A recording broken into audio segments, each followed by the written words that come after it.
Deuteronomy chapter 2. Then we turned back and set out toward the wilderness along the route to the Red Sea, as the Lord had directed me. For a time we made our way around the hill country of Seir. Then the Lord said to me, "You have made your way around this hill country long enough. Now turn north. Give the people these orders. You are about to pass through the territory of your relatives, the descendants of Esau, who live in Seir.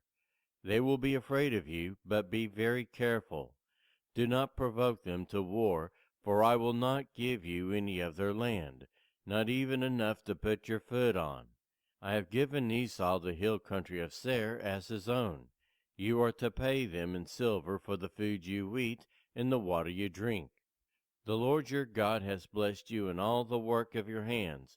He has watched over your journey through this vast wilderness. These 40 years the Lord your God has been with you, and you have not lacked anything."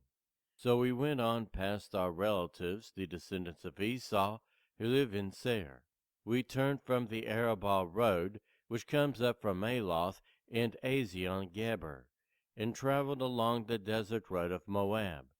Then the Lord said to me, "Do not harass the Moabites or provoke them to war, for I will not give you any part of their land. I have given Ar to the descendants of Lot as a possession. The Emites used to live there, a people strong and numerous and as tall as the Anakites. Like the Anakites, they too were considered Rephaites, but the Moabites called them Emites. Horites used to live in Seir, but the descendants of Esau drove them out. They destroyed the Horites from before them and settled in their place, just as Israel did in the land the Lord gave them as their possession. And the Lord said, "Now get up and cross the Zered valley." So we crossed the valley.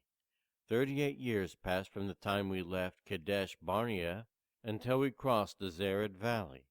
By then, that entire generation of fighting men had perished from the camp, as the Lord had sworn to them.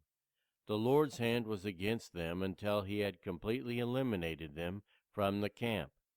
Now when the last of these fighting men among the people had died, the Lord said to me, "Today you are to pass by the region of Moab at Ar. When you come to the Ammonites, do not harass them or provoke them to war, for I will not give you possession of any land belonging to the Ammonites. I have given it as a possession to the descendants of Lot. That too was considered a land of the Rephaites who used to live there, but the Ammonites called them Zamzummites. They were a people strong and numerous, and as tall as the Anakites. The Lord destroyed them from before the Ammonites, who drove them out and settled in their place. The Lord had done the same for the descendants of Esau, who lived in Seir, when he destroyed the Horites from before them.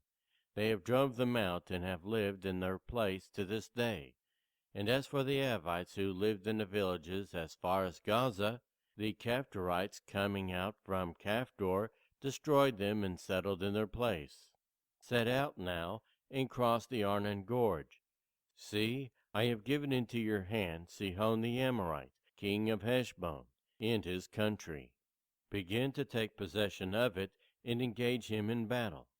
This very day I will begin to put the terror and fear of you on all the nations under heaven. They will hear reports of you and will tremble and be in anguish because of you. From the desert of Kedemoth I sent messengers to Sihon, king of Heshbon, offering peace and saying, "Let us pass through your country. We will stay on the main road. We will not turn aside to the right or to the left. Sell us food to eat and water to drink for their price in silver.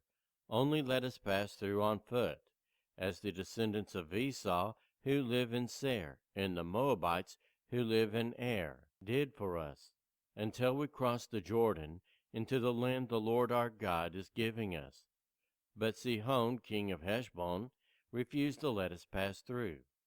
For the Lord your God had made his spirit stubborn, and his heart obstinate, in order to give him into your hands, as he has done now. When Sihon and all his army came out to meet us in the battle of Jahaz, the Lord our God delivered him over to us, and we struck him down, together with his sons and his whole army. At that time we took all his towns and completely destroyed them, men, women, and children. We left no survivors.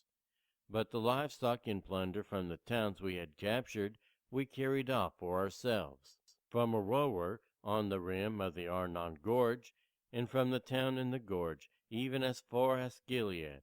Not one town was too strong for us. The Lord our God gave us all of them. But in accordance with the command of the Lord our God, we did not encroach on any of the land of the Ammonites, neither the land along the course of the Jabbok, nor that around the towns in the hills.